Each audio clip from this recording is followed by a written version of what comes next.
There are 5 million stay-at-home moms in the U.S., and when it's time to return to work, it's not always easy for them to get back in the workforce. Huffington Post columnist Barbara Hannah Grufferman is also author of The Best of Everything After 50. She joins us this morning with tips on transitioning back to the office. Great to have you with us this morning. Thank you, Erica. Good morning. This is something for a lot of women. It may have in the past come to the point where, well, my kids are older, their days are pretty occupied by school, now I'm ready to go back to work. But considering the difficult, economic spot we're in, for a lot of women, this is coming up faster than they imagined. What are some of the biggest hurdles for women getting Absolutely. back in? There are a lot of women who had taken off working to raise their children or to take care of an ailing parent, too. That's another component of this. People who take sabbaticals from work that we can't forget, especially in the sandwich generation. Right. And many of them had decided that they would never go back to work. But now, because of the economic climate, sometimes their spouses are losing their jobs or are being downgraded in position and salary, and they have to now supplement the income for the family. So they are being, some of them forced to go back to work, but some of them want to go back to work. And in fact, many, many do.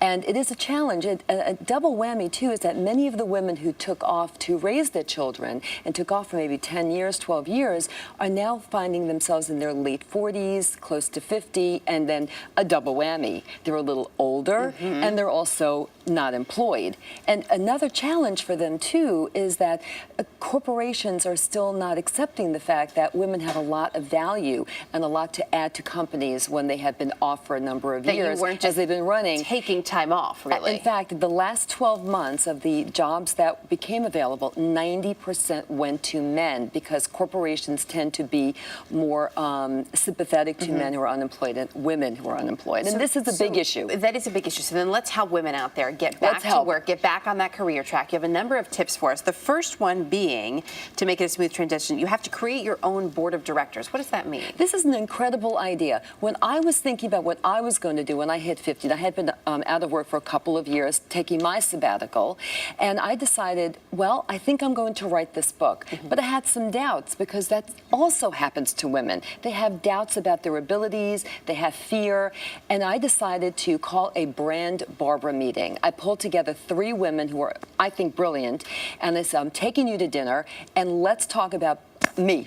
Right. Brand Barbara, what shall we do? Here are my skills. Here's what I'm thinking about doing. What is my next step? It was incredible. Every woman should do that. Do a brand Judy meeting, and then from there, develop your own board of directors. Gather a group of women or men, or both, and then every week meet and spend 15 minutes per person talking about what your goals are and get feedback. You can even practice your interviewing skills. So you can look at your resume. It's very important. Any ideas you have can be discussed with your group, and then you can move on. And especially on a weekly basis to keep it up. I know networking, we know, it's always important to network. But beyond networking, you also say you should have your own business cards. But if I haven't been working, what information do you put on your business card?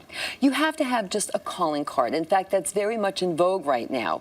A very simple card that just has your name, your contact phone number, assuming your cell, and a website if you have one, and certainly your email address. No address necessary. Just very nice and tasteful. Have them made inexpensively online, and you have them if you're at a conference. Now, networking is much easier now. You can go online, LinkedIn, Facebook, Twitter. They're all at your fingertips. Do you know people? If you know people, even your soccer coach, you can network with them and people that they know. Always put out those feelers. The whole point is, don't be afraid.